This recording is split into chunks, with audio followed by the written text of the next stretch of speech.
Jubilejas nosvinējuši vairāki diasporas kori.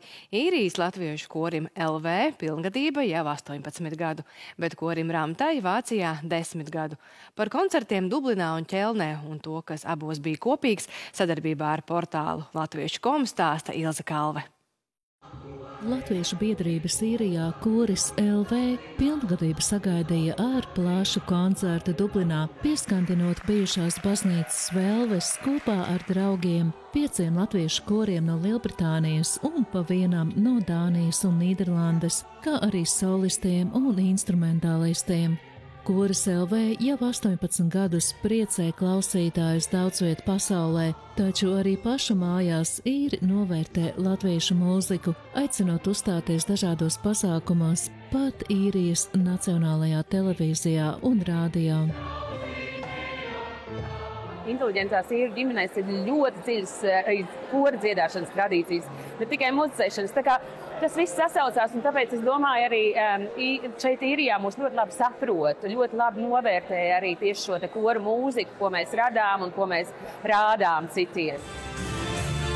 Pašlaik korī ir 36 dziedātāji, par kuriem rūpējas ne tikai diriģente, bet arī kora mamma un tētis. Mēs visilgāk esam kora dziedātāji, tad tā pamazām ir, ka mēs rūpējamies par katriem jaunajiem, kas atnāk, jo dzīvoja tālu no Latvijas, cilvēki nāk un brauc prom dažādu iemeslu pēc, un sastāvs ir mainīgs. Jā, mainās visu laiku, jā. Daži nāk, daži aiziet. Un tad mēs esam tie, kas vienmēr par tiem jaunajiem atšibinam, sasildam, sameklējam viņam krustvecāks. Svētku koncertā netrūka ne skaista dziesmu, ne sveicēju. Koris savai diriģentei bija sarūpējis īpaši emocionālu mirkli, kronējot ar pašu rokām darinātu kroni.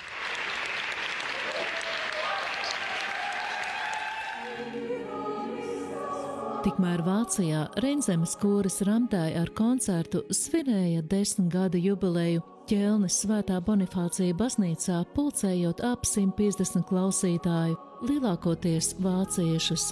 Daudziem šī bija pirmā iepazīšanās ar latviešu kora mūziku.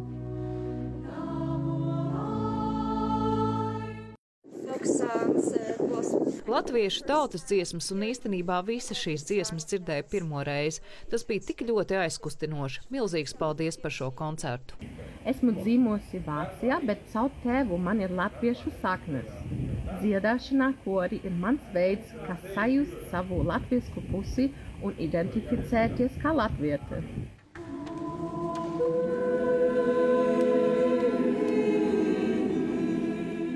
Koncerti gan Īrijā, gan Vācijā noslēdzās ar pultvējiņi. Ilze Kalve Latviešu.com sadarbībā ar diasporas reportieriem visā pasaulē.